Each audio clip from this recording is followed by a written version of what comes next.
behind me, 2013 Scion XB. We're gonna be replacing the front brake pads and rotors.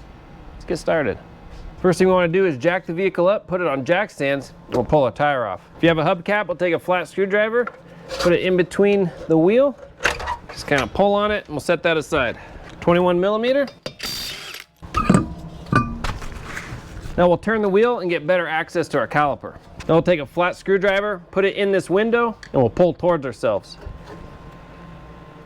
That's pushing in that caliper piston. There we go, till we bottom out. It's good enough. And that'll get us a good head start with pushing in our piston.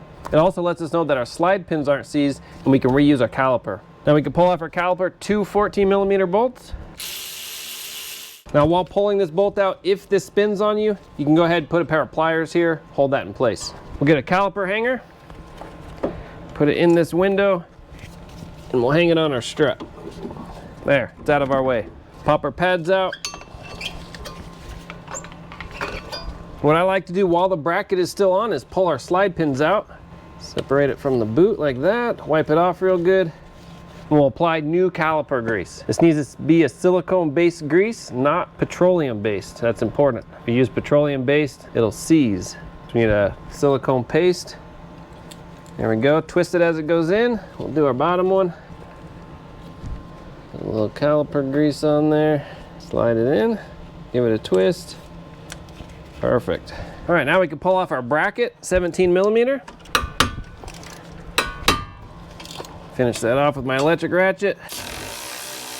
All right, let's get our rotor off. To get our rotor off, we'll just take a good size hammer and tap on it. That vibration will break it loose. And clean off our hub surface. If you live in a really rusty spot, you can use a wire wheel and a drill, but here we don't really deal with that too much, so we'll just scrape off anything that's raised so our new rotor sits nice and flush. Now if you do live in a rusty spot, you can put a little corrosion inhibitor on here, like an anti-seize. Fluid film is a good brand as well, but we'll leave that up to you. Now let's prep our rotor. Now our rotors come with a coating for storage. We'll get that off with a little bit of brake clean. Just wipe it off with a nice clean rag. There we go, let's install it. We'll just put our rotor on. I like using a lug nut. We'll just thread it in all the way. That'll hold our rotor in place. All right, now let's prep our bracket. On our bracket, we'll pull off our old hardware. Just pop it out. All right, we'll get our new hardware. It only goes on one way. Once I get it on, I'll show you. There we go. So we want this little spring retainer here to be on the inside, and then this little loop to be on the outside. Hopefully that makes sense. You can look at how the old ones came off, take a picture of it if you need. And I like using just a screwdriver, pushing it down to make sure it's in place all the way. All right, there we go. And depending on where you live, you can take a wire wheel or a wire brush and clean out these channels where the hardware goes the best you can. Now let's put this on the car. Put this on, put our bolts in, snug those down. And these are 79 foot-pounds.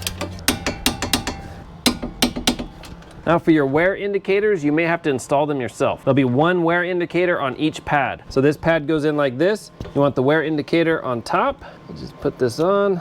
There we go, on top like that. And then we'll put this in, little angle. There we go. And this pad goes on like this. We also want it on top. There we go. Put it in at a little angle. Now we'll push in our caliper piston. We'll use an old brake pad. And then I got this tool. There's lots of different tools that can do this. I have a link in the description for a pretty good tool if you need it. Otherwise, you can rent it from the auto parts store. And we're just gonna push this back. Hopefully you can see this going in. There we go. Slide this on. Make sure our brake hose is not twisted. Put our bolts in. All right, let me back you up. Snug these down. These are 25 foot-pounds. All right, that's it. Now we'll go inside, we'll pump the brakes, fill up our caliper piston before we take it on a test drive. If this is your first side, we'll still do that, fill it up, go over and do the other side. And that's it. All right, that is it. Next we want to do is take it on a good test drive. We want to break in our new brakes. And how we do that is take it up to about 30, 35 miles an hour and come to a nice, good stop. And we don't want to lock the brakes, but we do want to feel a nice, positive stop. Then we'll bring it back up 30, 35, come to a nice stop, and we'll do that about 4 or 5 times, and our brakes are all set. Thanks for watching. I'll have a link in the description for all the parts and tools used, and if you need to do the rear brakes, click on this video and we'll do that together. Thanks for watching.